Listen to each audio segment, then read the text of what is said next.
Right, team. Hope business finds everybody well. Welcome back to the Build for Pressure podcast with me, Will Foden. Today, I'm joined by Adshead from Factory BJJ, my coach, friend, but somebody who I want to explore his brain. That's why we're here. Well, thank you for coming. Thank you for letting us be here. First things first, always on the podcast, I say, who are you, what do you do, and why you do it, so the audience get a feel for sort of what's to come. Yeah, so my name's Adshead.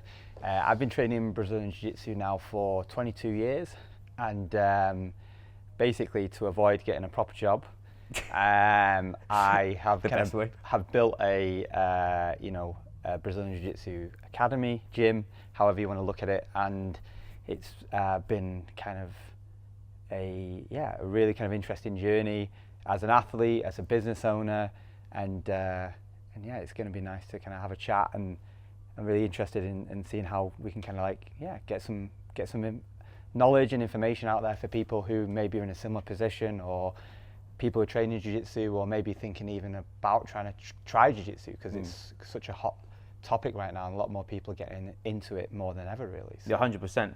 I think I'm going to big you up a little bit more. 11 years as a black belt, Yep. 4th degree black belt, right? I'm technically a third degree black belt. Third degree, but yeah. it's still not bad, but right. still, it's from my side of things, especially something we came across was I operate in elite level performance, generally speaking. Someone who's fought at the top level. I mean, I was watching videos of you alongside the Meow brothers and people who are at a high level in the sport. I'm curious to learn a bit more. I think just for the viewers, get a bit more of a picture about your journey throughout jiu-jitsu and what brought you to this stage, because I think one thing that brought me to Factory itself was its actual demeanor around elite level performance, but it didn't feel hyper aggressive. Yeah. You come into certain gyms and it's like it's this way or you leave us alone. Where I came in here, everything was very relaxed, calm, chilled, jazz music in the background, but people trying to strangle each other. But it was that's something that I absolutely loved, and why I sort of stayed alongside, obviously for the people and obviously the level of coaching. But give the viewers a bit more your journey throughout the sport and what you've seen, and sort of what have been the biggest shifts and breakthroughs that you've had, sort of competing at the highest level to also now trying to build that grassroots level of the sport. Yeah, I mean, it's kind of an interesting one, really, because I think for me personally, I ended up setting up Factory because the gym I was training at closed down. I was a purple belt at the time, and there weren't that many options for people to go to other gyms. There were gyms in the city centre in Manchester, and it just felt like the natural thing to do. So, I had no experience running a business. I was, I think, 23, 24. So I just tried to run a gym the way I wanted the gym to be. For me personally, everything was for me, and it kind of still is, really. The way that this gym looks, the music that we play, the way that we kind of train, it's always been my kind of preferred way of doing things. And I think with this sport, as you know, as tough as it is, it's always about trying to make people feel as comfortable as possible, to be inclusive as possible. So whether someone's coming in as a 18, 19-year-old kind of athlete and they want to kind of win the world championships, all the way up to people who just want to be, in the 50s or even 60s. As you know, we've got such a range of people here. But be able to kind of, run a facility and teach classes in a way that's going to keep everyone progressing. And so a lot of it was trial and error in the early days. I've always enjoyed competing. And I felt like in the early days as well, it was definitely a way to kind of build the reputation of the gym and to kind of validate kind of what we were trying to do, really. And because we have been an independent gym, pretty much all the way through our kind of existence, we've always kind of done our own thing. There's been no one to tell me otherwise, really. No one said do things this way, or have you thought about doing things this way? And because I'm the business owner, I'm the director of the company, everything.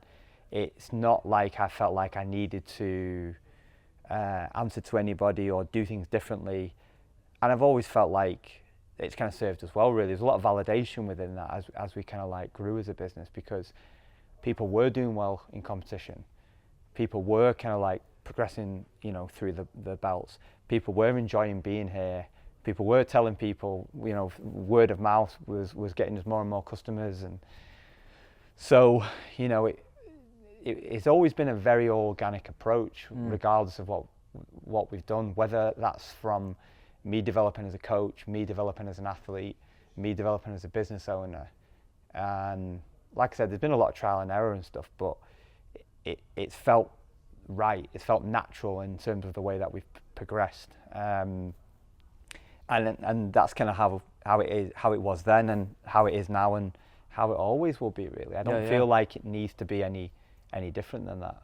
Super interesting, I think, especially when you're in these sort of environments, especially with athletes, and I think it's a bit of a tangent, but it's not. I played at a high level of rugby, and I've got an external validation bias because my whole sport is different to jiu-jitsu. You win or you lose. Yeah. And then you can go and work in your skill. Rugby was very much a case of I could have the best game ever, but then you'd be dropped the next week because of I was only a sausage, so I couldn't be throwing the line out or whatever. Like, so I've always had a process as a just generally since I was younger when I played rugby, to not be able to have that level of trust with myself. And I think that's something that's really prevalent inside the gym, is people trust you with what you're delivering, but also you can feel that you live and breathe it, which is also not trying to blow smoke up your ass, but that's quite refreshing, because I think a lot of the time you see other coaches, example, you see, I'm a bit of a pet peeve of mine, having a PT that's a massive fat boy, who's trying to tell people to have a healthy life. It's not saying you've got to be Peter Andre. No. That's got to be, you're living and breathing your product. Yeah. And we walk into Factory and it feels, we look at all the artwork, everything's rascal on purpose because it's yours. Yeah. We'll to go into that after, because I think it's a really nice piece around that elite identity piece of you. You've got the gym and you bleed in the jiu-jitsu, but there's another piece of you for the artwork, which we'll talk a bit about later. But I want to just circumvent back to your coaching practice and you as an athlete, because it's interesting you say you've kind of figured it out yourself. Yeah, yeah. How do you approach skill development with inside the gym? Because I think that's as of now, whatever the date is, with the beginning of December, just had promotions. And I think there's a huge piece that people who will be watching this, who are into jiu-jitsu enthusiasts, want those two bits. They either want the achievement or they're here for the exploration. Yeah.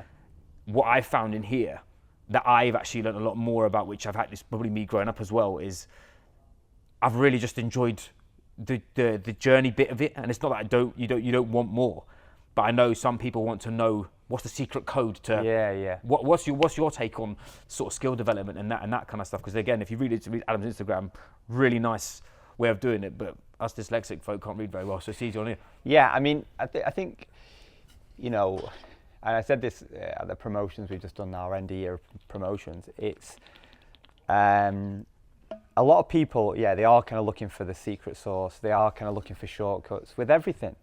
Like, it's just like the 21st century, it's people want to have that kind of shortcut. And if anything, over the years, I get stricter in terms of like what I think a blue belt is, what I think a purple belt is. But the good thing is for us, 17 years in as a club, 22 years in our sport for me, like, I've got a good sense of what that is. And because we've got, a good depth of level and a number of people in this gym, the ecosystem is already kind of like built for that. The hierarchy, if you want to look at it, is already kind of built. So people kind of have to slot in with that. And that's not to say like a 50-year-old bloke is going to get judged at the same way that like an 18-year-old, 16-year-old woman would coming in. Like, everyone's on their own journey and everyone's on their own kind of development path, which has its kind of issues as a coach, because you can have people on the mat who are gearing up for the World Championships, like Jason or someone like was this summer, and you've got people who are coming in who are just hobbyists who still want to improve and progress through the belts and enjoy jiu-jitsu to the fullest, but might only be able to train like once or twice a week. So it is challenging, but what I try to do as much as possible is, from a coaching point of view, from a day-to-day, is to kind of leave things, have kind of a set task or kind of topic that we're kind of working on, but always kind of leave there's freedom within the framework. Nice. So like, people can, if you've got a couple of guys who want to do some competitive drills from that position, when it's time to come to sparring or even in the drilling time, they can take that a little bit further. Or if people don't want to spar tonight and they just kind of want to run through the drills and work on the technical side of things, they can do that. And I think that's not something we've always done. I think Okay. that's definitely something that's kind of evolved over the years, and I do think it serves a purpose to like make sure the goals are saying that everybody leaves this building a little bit better than they came in with. Whereas I think in the past as an athlete and as a coach and stuff, it was quite difficult to keep everybody, happy, keep everybody kind of progressing and stuff when I was competing a lot more, and I was in camp like all the time, because by default everyone kind of comes with me on that journey. Yeah. And the classes the focus can change and things. So, I'm 41 now, I still love to compete, but I'm not competing as regularly. I've definitely kind of moved more into coaching kind of sphere, as it were. And I enjoy that as much as I ever have done, really. Which I didn't know whether or not that transition would be as easy as it would be at first, because a lot of people do struggle with that identity kind of change and stuff. They're not getting the call to be on the big shows anymore. They're not competing as much anymore. But yeah, I think the benefit for me is that I've always loved both. Okay, nice. Like I think some gym, and this is not a criticism, but some gym owners are competitors, and the gym is just kind of like helping fund that, and they're not great coaches. They can deliver a class, but or they end up kind of having like people underneath them that do fantastic jobs, who never compete, who are just there to kind of facilitate that. And they're not good business owners either. Usually their P&L's not brilliant either. Yeah, they don't keep people for very long. No, so they're not interested in any of that.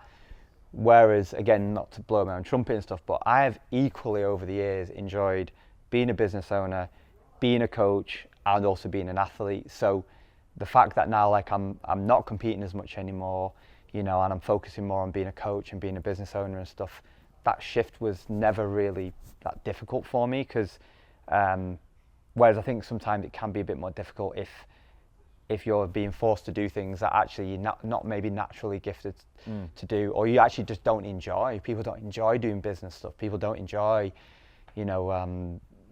coaching intro class white belts from day one. Like they just want to coach your competitors and stuff. Whereas, I can honestly say, hand on heart, like I enjoy everything from teaching our kids classes all the way up, through the beginner adults, all the way up to the advanced class that you're in. So it's I think that's probably helped benefit me over the years.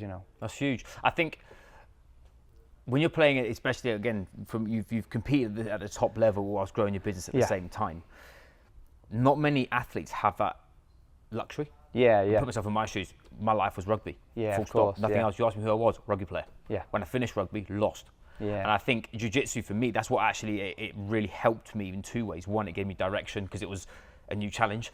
But actually what it did is it calmed me down. Because I got put to sleep my first second session because someone got me in a collar choke. I didn't know what it was, which really humbled me. But I think what's one thing that you had as an athlete that you feel you've still kept, or that you've allowed to let go to help move you forward? Because I think that's what the identity piece is. You've either got a narrow identity, which is I am only an athlete. You're talking more around a broad identity of because you've got multiple facets in your process, you find happiness in different ways compared to like someone who's competed on the world stage and that's all, they go back home, they've got no money, no misses, no this, no that. It's like they say about UFC, as soon as they've got silk sheets, they don't actually fight as hard. I know. And sometimes they evolve into something new. Michael Bisping, for example, now he's massive on a punch or whatever. What's something that you had that if you take us back a little bit to when you were an athlete, that you felt you've kept and been able to nurture to evolve to the person you are right now? Or flip it, what's something that you had then that you had to let go to allow this to become, because you're clearly happy in that's something I'm actually in the middle of finding. Sustainable performance is probably the biggest driver of 2026 for anybody who wants to have it all in respect. How have you found that? I mean, I think I've always had led a kind of simple life, and I'm quite content. I'm happy and still kind of feel blessed to wake up every morning, to work for myself, to be able to teach jiu-jitsu, to be able to train jiu-jitsu. And I feel, very humbled by that still. And, whether I'm teaching like a small class, like in the day or whatever, with like a handful of people, all the way up to Saturday where we had like 80 odd people full in mob. here. You know, the full like Yeah. crew are in. Like I love it as much as I ever did. And I think, you know, when I was a competitor, I think my kind of focus obviously shifted to kind of like doing that, which I'd imagine if you ask a lot of people who were around during those kind of periods and stuff, or even if I was critical about my own coaching, you know, the way I ran my business, the way that I kind of like was coaching classes and stuff, that had to take a dip. Do you know what I mean? I guess, I think for me, it's like the focus. I feel like I'm really able to kind of like, you know, deep dive and kind of like focus on something. And I think, you know, when I'm doing a competition, even if I was kind of signing up for competition now, I can really like commit to it, and like every second of the day is kind of like planned, and I know all my recovery stuff and my training stuff and that. But I'm equally as happy kind of like taking that kind of mindset and that focus on, you know, running a business. You know, we were really successful this year. You know, we did a great charity event with our 24-hour rollathon. You know, raised like all this money for some amazing charities. You know, and I'm happy kind of focus on kind of prepping for that. You know, or we're releasing some new kit or something like that, and I do all the artwork designs. I'm happy kind of doing that. So I think being able to kind of like be ultra kind of competitive and focused on one thing, maybe slightly autistic, but Just a little bit autistic. I value somebody it. said this morning, most black belts got to be right, and I was like, yeah, probably. But You've got to have something on the spectrum for sure. I think the ability to be able to kind of do that, that's one thing I think I took from a competitor.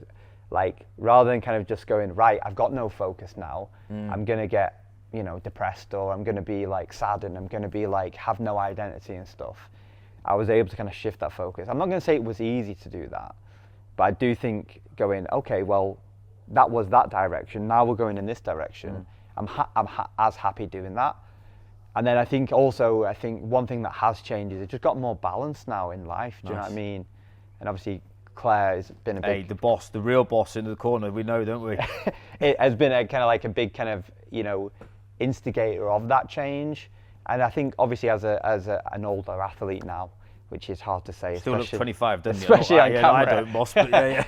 But, you know, like, you have to have more balance with it. And I think having more balance, and I've even had this chat with people in our gym here who have been burnt out, are approaching burnout, and saying to them, just take your foot off that gas a little bit, have a couple of days off here, or a couple of sessions off, and you know, find some more balance with your life, do other things. You know, obviously you talk about the artwork and things like that. You know, we've got an allotment and that as well, which we've got big into this year, and it's just having that balance. Obviously Claire's been a big instigator of that. Actually has powered up the business. It's powered up my kind of enjoyment for jiu-jitsu.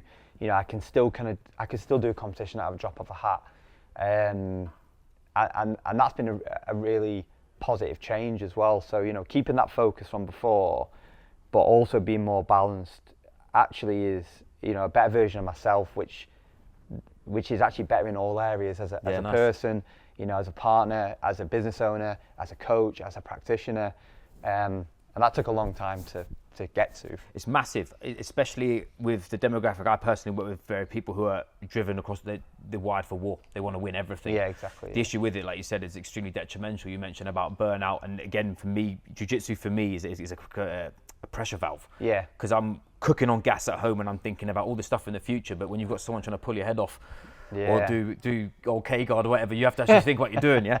I think it's really nice to hear that you've been able to. You're active in the process of reloading. It's something that's massive. I think a lot of athletes, what happens is they wallow in it and they don't have like.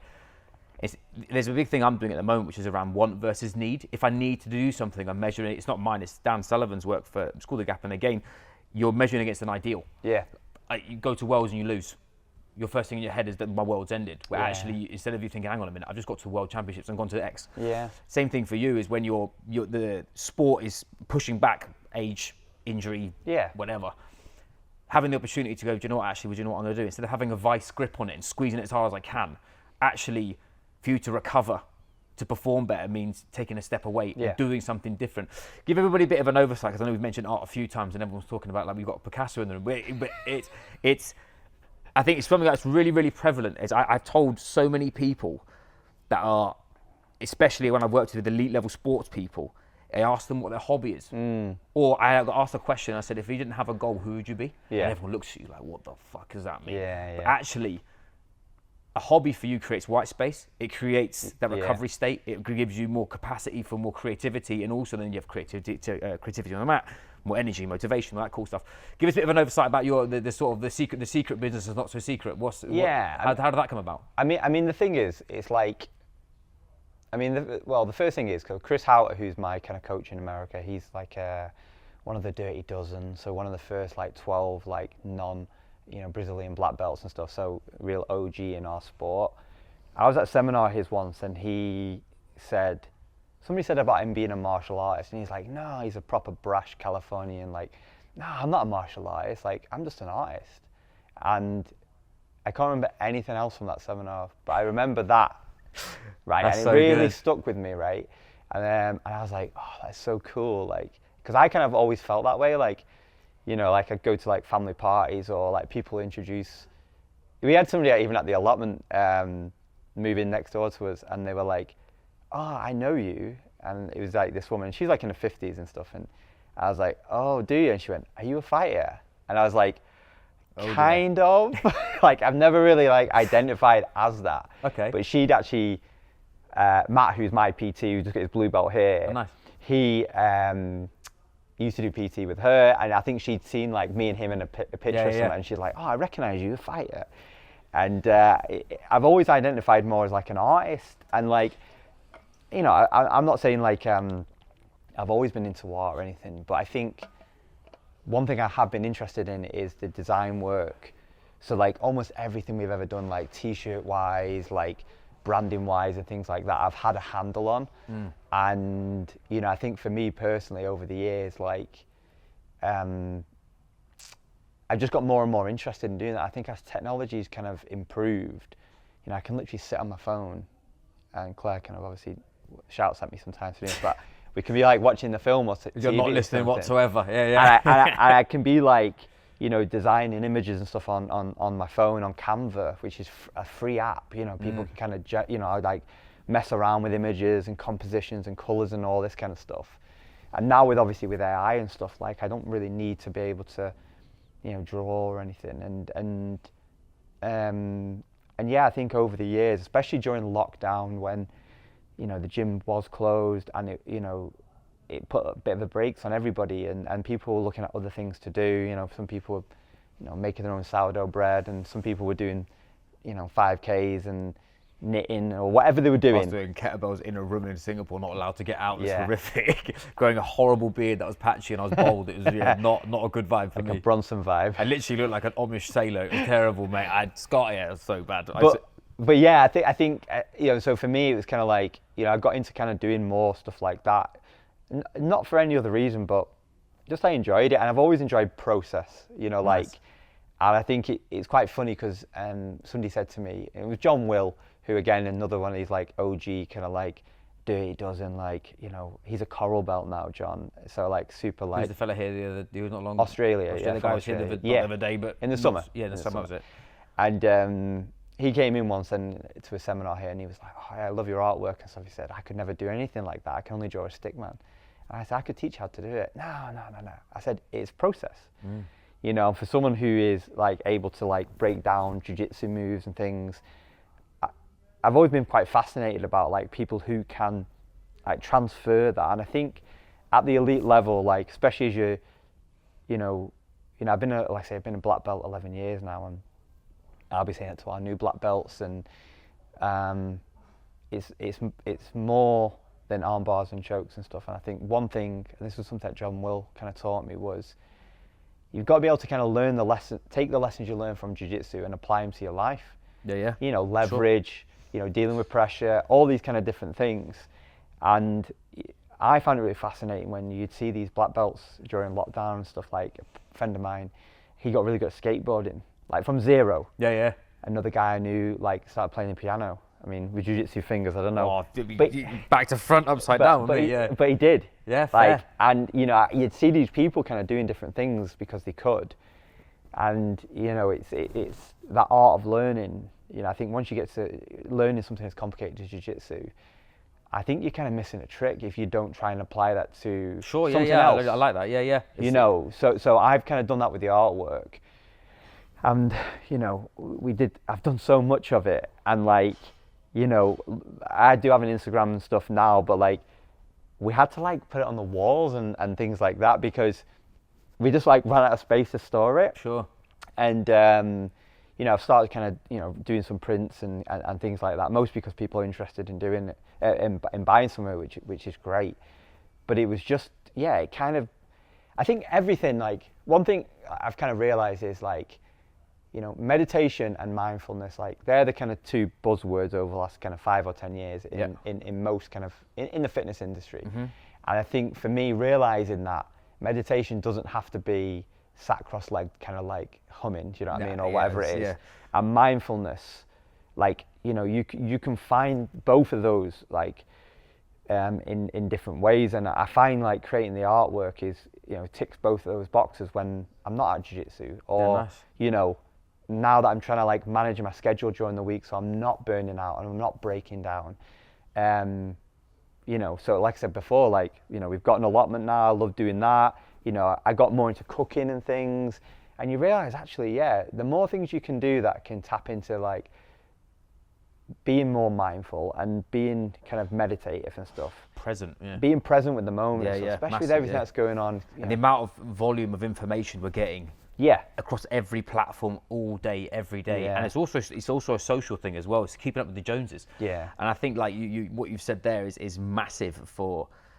I'd like people to take that away. Yeah. Is I work quite a lot on the mental skills piece of the puzzle. Always, like, pedigree gets you in the door, but your self-awareness and your thoughtfulness is the thing that keeps you there. Yeah. And becoming process-driven is an elite level skill, because most people are outcome-driven. The issue with outcome-driven is it's very reactive, and also it means it's that the thing's got control of all your process. Whereas if you're process-driven, you're in control of the process, which means that you've actually got choice. Yeah. When you've got choice, you've got opportunity, and like you said, the ability for you to compartmentalize your this is the thing that fascinated me. One of the reasons why I asked for that was because that's the bit, the ability for you to be present and be mindful, but also be curious about the process itself. You can see it when you coach, as that's the bit that you're passionate about. Is actually, it is in the detail, which I think, double-edged sword. Someone like me, mate, when I was playing rugby, I was wired for war. I wanted to fight everyone. Yeah. And it wasn't. It's one thing that I don't regret. It's one thing I wish that I learned was, if I wasn't so emotional and I was more curious about the detail, I may have played hard. I had suffered a major knee injury and I may have not come back and all that other shit. But from like a practice standpoint, my biggest work on right now is presence and actually trying to slow down to speed up. So many people who are working in high pressure jobs, they can't do it. They sit there and they feel so frustrated because someone's saying slow down, but slow down isn't, like you said, sat down there 4 a.m. with a mushroom tea humming by yourself. It is, my mind's barbecue. Yeah. Or going to hike with the dog. Yeah, or of course. I'm going wild camping this weekend, which is it was supposed to be snowing. It is now horrific weather. So if I don't come back, you can have, I can have everything back. Yeah. But give us, I think that's something that is really prevalent, and I think people who are listening to this should take note of. Something again that sort of brought me to Factory was. You were, I can't remember the fella's name, the fella from Human 24. I recognised that you were working alongside him. Yeah. And I was like, cool, they get it. And I turned up here, cryo chamber. Yeah. Ambitious to put a gym in. Now you've got the gym in. Yeah. So it's now a performance centre. Yeah. Give us a bit of not suck eggs, but people who are watching this, or even members. Yeah. Give them a bit of an oversight about how you recover and stay fight ready, because you mentioned at 40, still competing. Yeah. Still look 30. Thanks, man. But my people who are coming, they would have done it the other way around. It's all smash, bang, wallop, and they're always feeling fucked. Whereas actually, hang on a minute, if you can recover properly, you can train better, you can enjoy the process. You enjoy the process, you become how does Factory do recovery, and how do you do it personally? Yeah, it's a good question and point, because I think, you know, and it's never, as you know, I'm not the kind of one to say to people, I told you so. But like, you know, But I did. I told you so. I try and like educate people because, you know, at 22 years in this sport, you know, I've got a lot of miles on the clock, but I've had 0 surgeries. You know, I've had very little kind of in terms of like serious injuries and stuff. Obviously, I've had the usual stuff that most people have, and I think I try and kind of educate people as much as possible, and that's kind of why we did what we did with this space. You know, we bought the cryo chamber in 2019. For those that don't know, whole body cryotherapy is 3-minute treatment. It's a great way to kind of manage inflammation. And we get all walks of life in, you know, from sporting professionals.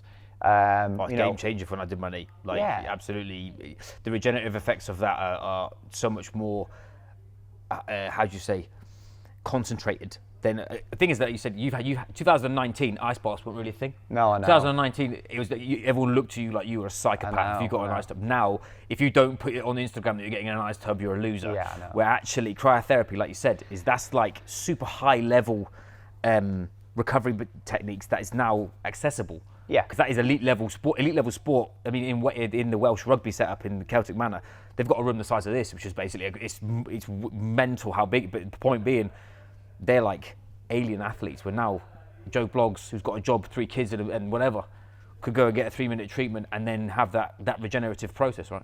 Yeah, and I think I've always wanted to kind of like be a little bit ahead of the curve and also just do things a little bit differently.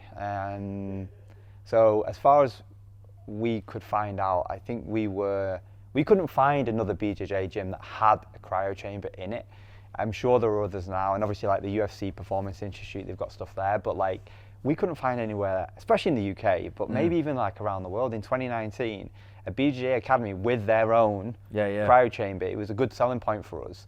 And obviously our sport does a good job of kind of breaking people down and things like that. Yeah. So, you know, we had the cryo chamber, you know, we do have a sauna and stuff, and the refit that we did on the gym downstairs was to allow us to, you know, allow people to kind of be in the building and do their own kind of training, whether it's prehab work, rehab work.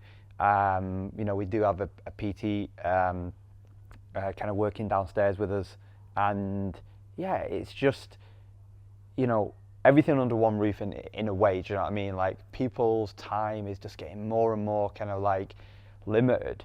So, you know, like potentially someone could come here and like do a little bit of a rehab session before training, or, you know, do a bit of stuff after training, or even instead of training, do you know what I mean? But like they're in a good routine, they're coming here, we've got the facility to kind of be able to do that. And for us it was ticking a box which allowed us to, like I say, serve the average kind of hobbyist all the way up to, you know, some of these guys that are kind of competing at the IBJJF kind of like highest international level, really. So, like I said before, like all of it's for me. Like, That's fair. You know, so it was like, that's you so know, good, yeah. I wanted a cryo chamber here so I could use it. I was using one elsewhere, and you know, felt like I got good results from it. And then we ended up buying one. Same with the stuff downstairs. You know, not that I kind of have all the answers or anything, but I know for a fact that like the kit that I like to use downstairs, the kit that jiu-jitsu guys should, you know, be kind of adding into their kind of game. You know, obviously we do circuits with the guys in the comp class and stuff, and we do use the facility downstairs. And yeah, just be able to kind of like, it was less about trying to appeal to like professional athletes or try and recruit them, but it's just about just having that kind of as a, and it's not even like, oh, we're doing it for money really. Like, yeah, we do charge, but like, it doesn't have to like make a certain amount every week or anything like that. But it's just nice to be able to have that on site. And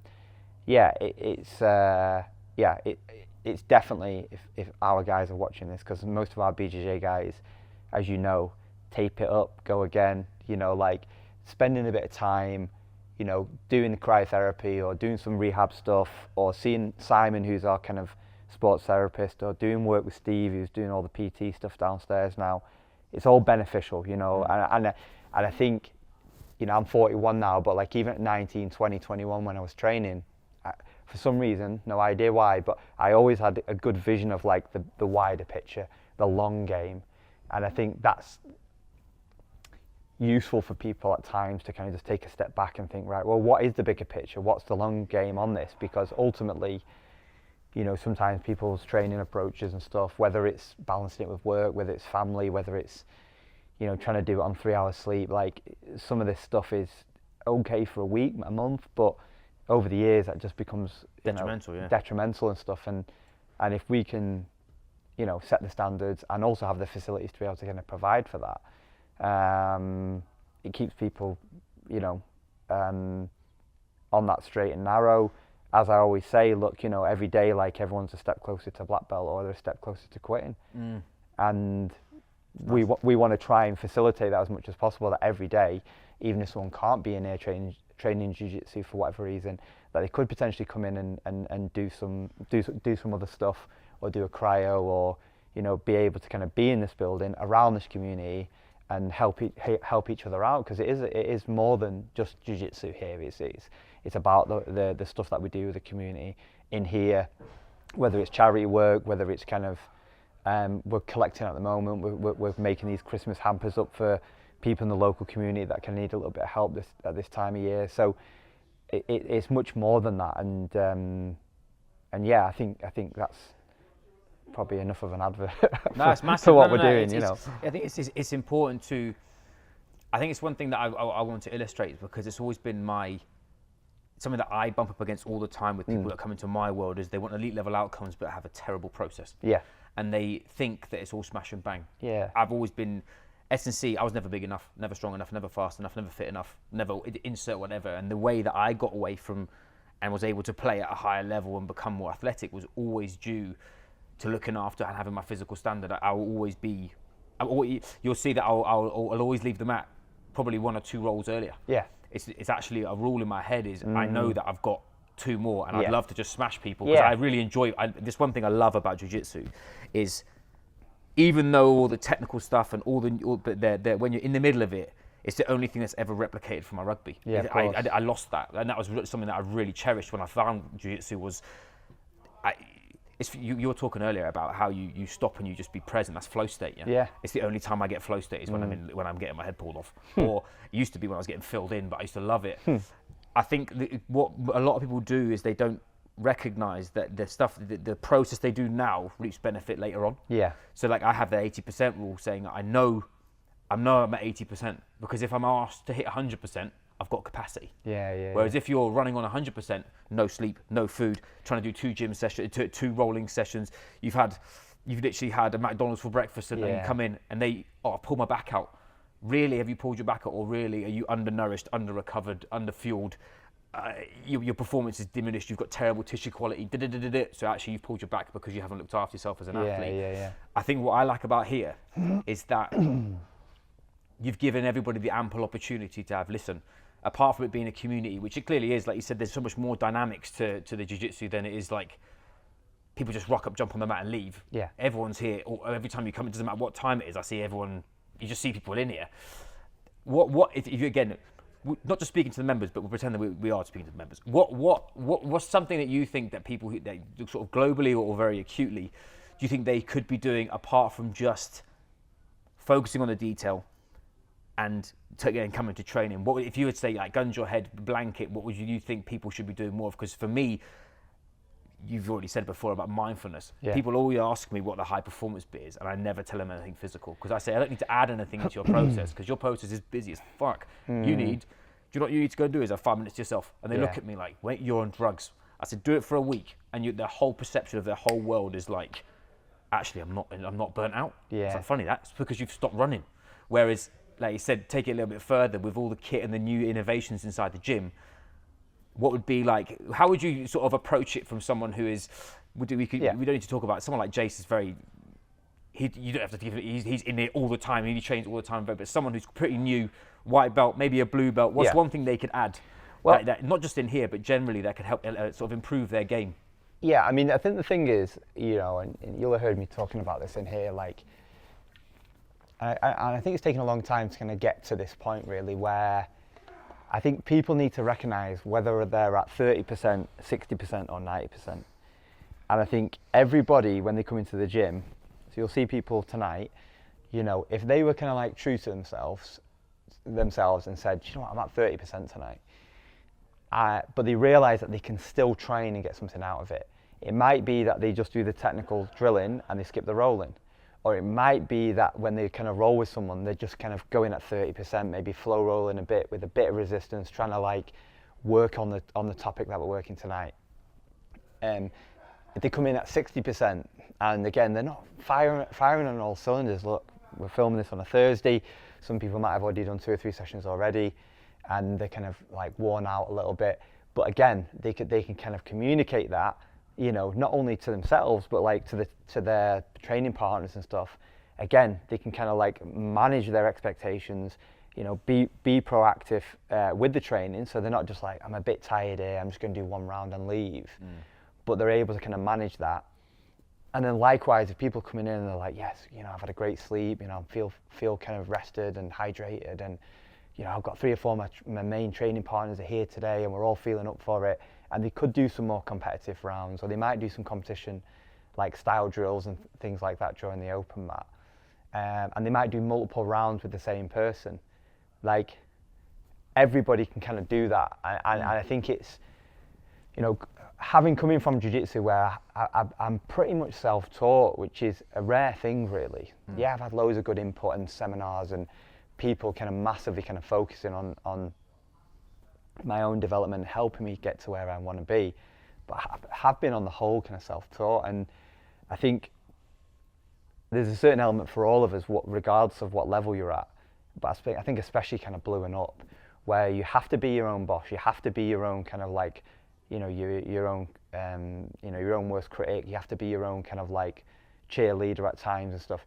But I think it's being able to manage those expectations every time that you train. So, you know, if you're watching this, if you're listening to this, and you're going to go train tonight, you know, are you 30%? Are you 60%? Are you 90%? You know, people come in here and they're sweaty. You know, they've done the technical work. The rolling starts, and then they go home, you know, because they don't want to roll, and there's no problem with that.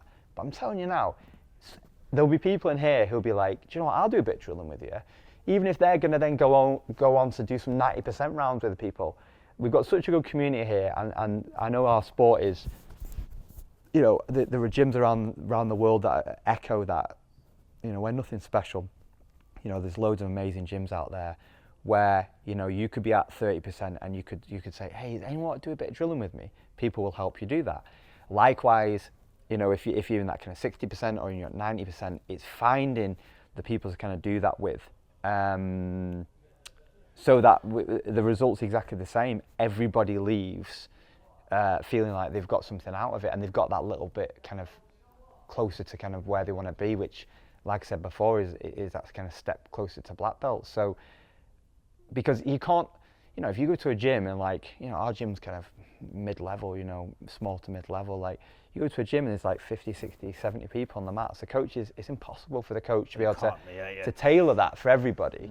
So, you know, my advice going into those situations would be, you know, recognize that and manage your expectations with the session, and find good people who you can do 30% at, 60% and 90% at. And if you do that, I think, you know, you're never going to be disappointed. You're going to enjoy every session, and ultimately you're going to get exactly what you need out of it, you know, awesome. at that time. Yeah, nice.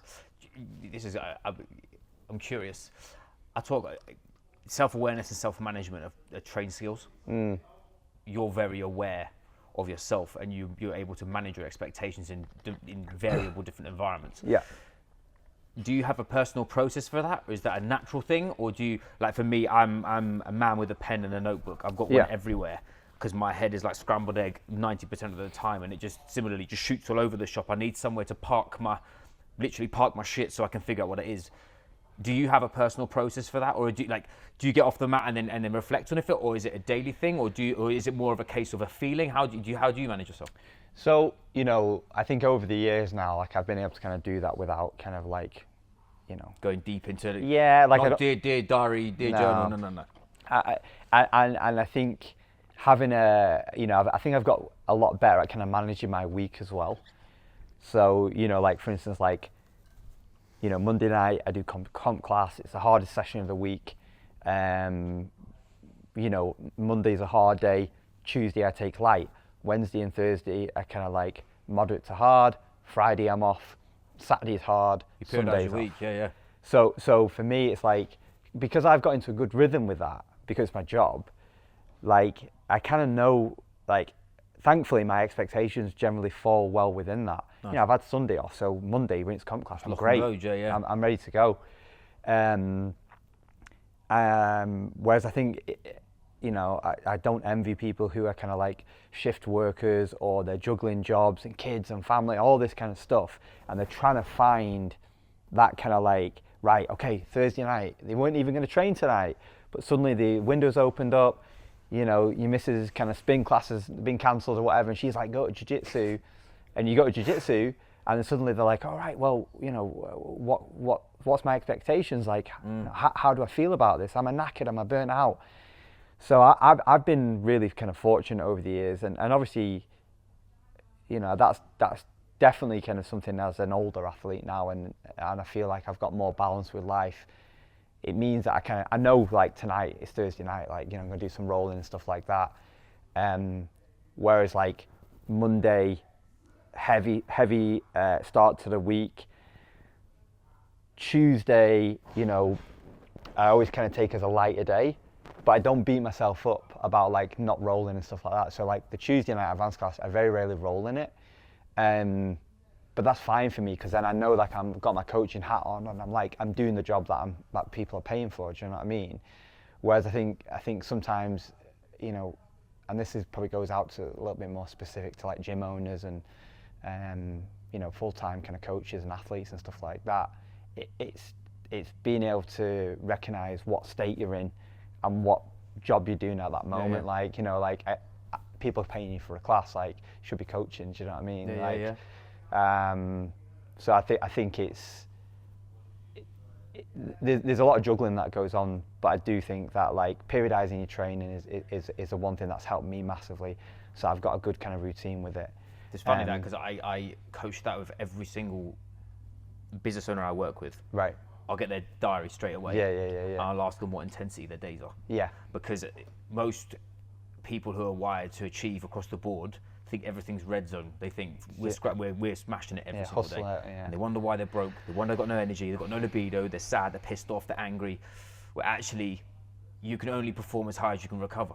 Yeah. And that what you've just done there is, I do that literally. Is Mondays for me is blocked off. It's my time. Yeah. I train hard. I work really hard. I'm full tilt on a Monday. Tuesday, I'm explorative. I do more creative stuff, build stuff inside my business, or I coach. But then I come here and I'm off. Yeah. Most people they don't associate and understand. They don't actually have that level of like depth with their own process. Like you mentioned about shift workers, blindsided from work, kids, all this stuff. It's not that they're excuses, but it's actually understanding your process and having some form of like, it's like you saying about if about your nutrition. I say it's about everybody. It's like, cool, you haven't got control of your nutrition all the time, but what have you got control over? Yeah. Example, you got fellas here that work night shifts. Yeah. They fully well know that when they come off a night shift and they come in here, they're going to be grey and they're going to be hazy and hanging. But have they fueled? Have they hydrated? Have they, the days before, have they done the pieces that are going to be additive to help them come to the session, even if it's 30%? But you never know. They may be at night. They may be. I'm good. Like Dino comes in and suddenly he wants to have a whack. He don't care. Like, yeah, wicked. Yeah. But he's the bit before is feeding into the bit after. And I think that's what I find a lot of the states in, not just this, not in just jiu-jitsu, but in all sports generally, at a medium level to elite level, if you haven't got your house in order, not the missus, we will love the missus, but generally speaking of your own personal process, I think that's definitely the biggest game changer to allow you to be long-term inside of a sport. Yeah, and that's the thing for me. It's like, you know, I am in this for the very long term. So I think it's harder. I think, you know, if you're in your 20s and you're a blue belt or whatever, like, you know, you may not have any aspirations to like compete or coach, or, you know, you might not even think, oh, it might feel too far away that to kind of, you know, to even kind of dream that you might be a black belt one day. Do you know what I mean? Whereas like for me, you know, very quickly I was kind of thrust into a position where I opened up a gym by default. The gym closed down I was training at, and then before you know it, I was turning it into a career. And then, you know, 22 years later and 18 years almost running the gym, it's like you know, it's making, you know, I'm thankful I made choices earlier on in my career, which have now allowed me to, you know, still be as active as I am, you know, still love it as much as I can. And, you know, Claire will say it's like, she's seen people here come and go and get burnt out and things like that. And she says like, oh, and other people said the same, like, I cannot believe how much you still enjoy being here and teaching jiu-jitsu, because I think people do get pretty jaded by it and people get a bit fed up and all these kind of different things. Whereas I think all the stuff we talked about so far today, managing expectations, managing your diary, having heavy days, having light days, realizing that, you know, you're not going to fire on all cylinders every day, but you still can keep taking those steps closer to black belt. For me, you know, now I'm a black belt, becoming a better black belt, and you know, being a better coach and a better business owner and just generally a better person is kind of like is massive for me, really. And I think it, you know, people can definitely kind of take a lot from that. And I think it's coming into 2026 and New Year's resolutions and things like that. Yeah, and but I do think there are changes that people can make. 100%. Which I think that's the mad thing about it, where like all these things compound, you know, whether it's like being more mindful of your hydration as you drink. Then you've got Human 24 in it as well, don't you worry. Yeah, you know, sleeping, napping, you know, your food intake, like, you know, like we said, all these little things, your recovery strategies and stuff, they all go in the same pot. And I think, I think once people kind of realise that they can actually do a lot of stuff off the mat to kind of help them on the mat, then I think it's real. I see it's a real game changer, and you see people's kind of progress and kind of ability. Jason's a good example of that we talked about before. He's like, you know, being able to do that on a high level, you know, mid-40s, business owner, you know, came to jiu-jitsu late, but understands like what it takes to kind of like, you know, manage everything that he's doing from a business point of view, from a family point of view, but also realizing that actually there are non-negotiables within that. And for him, it's like certain S&C that he does, you know, his diet, his training, you know, certain nights of the week that he's got to be here and he's got to try and make the most of it. And I think there's, you know, he's a good blueprint for guys in the 40s kind of doing that. And even people in the 20s should be doing that more. And I think people are a bit more mindful of that side of things now. I think, but yeah, it's definitely, we've now in a day and age where it's been exposed. Yeah. People know, of course, they know what they should be doing. The difference is being committed to doing it. And high performance is just a commitment to your standard. And it's not about like, it's not anyone else's standard, it's yours.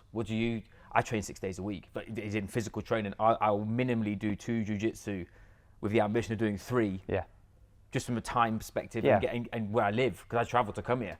If I could come more, I definitely, but that's on my blueprint, is if I'm going to compete, it goes from being, okay, I'm going to hit 2, that's enough, or 3 maybe, to I need to come 3 or 4 days a week because I don't want to get fucking smashed if I go to London. Like, the whole onus changes, but the same thing applies, is my minimum commitment feeds my maximum commitment. And I think so many people are all in or all out, and especially with the January thing. I actually love a January thing because it's a reset. I don't mind. But look at your January as a 12-month thing, not a 1-month thing. Yeah, I think so. And like, if you're gonna commit to something small, and do it regularly. Yeah, be consistent. Be consistent, and not try and do something highly audacious. Go, do you know what, mate?